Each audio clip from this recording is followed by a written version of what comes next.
If you're serious about chasing PRs, you might be considering adding a new carbon-plated super shoe to your race day arsenal. To help you shave off those elusive minutes, I've spent the past few months clocking up the miles in dozens of the latest carbon-plated race shoes, and here are my top tried and tested picks. First up, we've got the Puma Fast R Nitro Elite 3, a top efficiency shoe with lab tests to prove it. Puma's research suggests this is the most efficient carbon racer you can buy right now. Puma's lightest and most responsive shoe so far is a whopping 30% lighter than the Fast R2.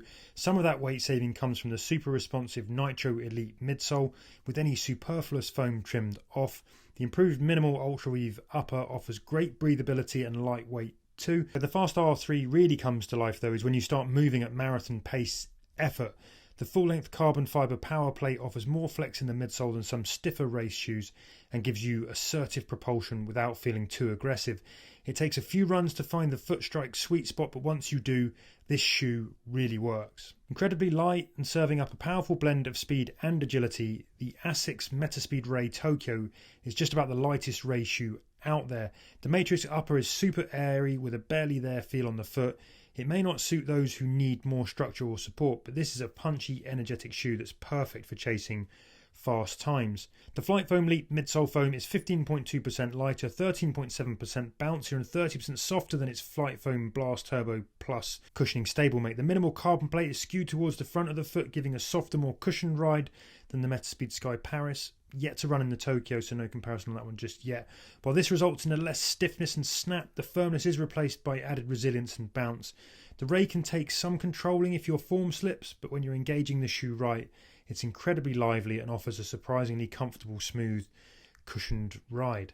A brilliant half marathon or city marathon shoe that's best on straight lines and good road surfaces. Now, it might not be as punchy as some of the other carbon racers, but what it lacks in aggression, the Rocket X3 more than makes up for with reliability, consistency, and enough stability and support for both racing and faster training. It offers great bang for buck, capable for your tempo miles as well as Sunday long runs with faster sections thrown in. It's springy and efficient, and the dual-density Puma foam midsole has a slightly tamer rocker than its predecessor, which makes for a smoother ride over long distances. Combined with the carbon plate, which comes with lateral winglets to add stability, it delivers smooth transitions with an easy heel-to-toe roll that feels more natural than some carbon shoes and almost fades into the background. I clocked around 30 miles in the Rocket X3 in training and found it accommodating at slower paces when my form was looser, as well as offering some welcome spring on faster runs. The more controlled ride might well be suited to a wider range of runners than some carbon shoes.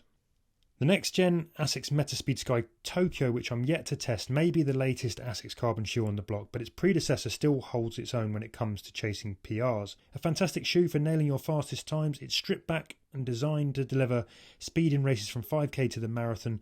I've run personal bests over both in this shoe, finding it offers a snappy and fast returning ride with the ideal balance of cushioning, stiffness and spring.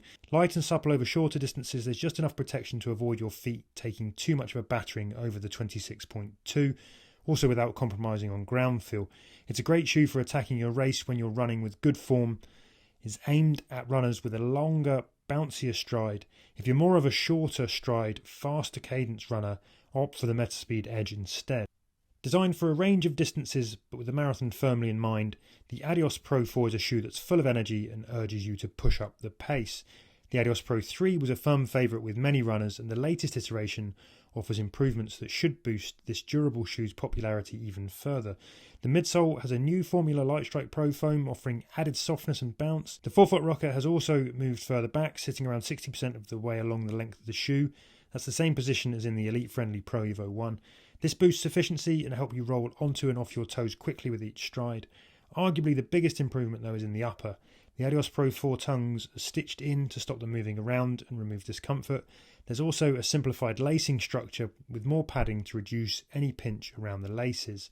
Coming in at a slightly lower price point than many of its rivals, the Adios Pro 4 still packs that important super shoe punch when you're running with intent, and the cushioning and protection were on point when I struggled towards the end of a marathon test run. A word of warning though, the length of the toe box does seem to come up as slightly short, so it's worth experimenting with sizes. A bit wild and a lot of fun, the Cielo X1 2.0 is a bouncy compact shoe with highly compressive dual density Puma foam and great spring back as you toe off.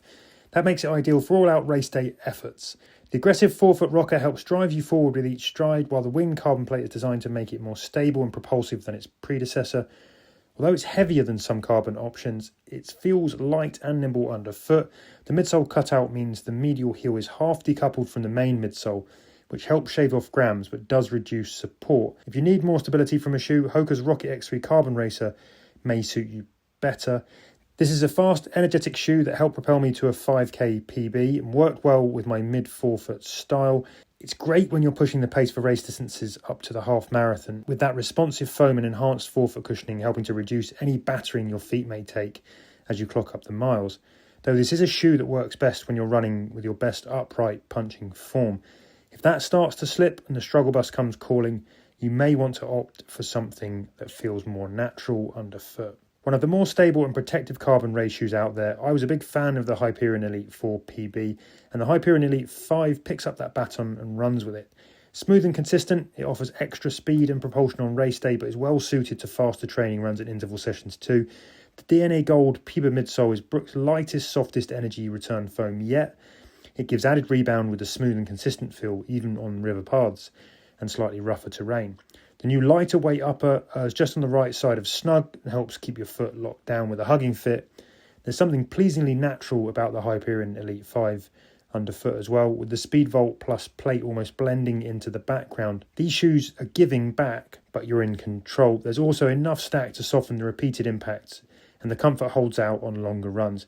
It's a great option for a forgiving carbon race shoe over distances up to the marathon, and the Hyperion Elite 5 may not be as bold and zippy as some of its rivals, but it's fun, capable and forgiving enough to ease you home if the wheels come off.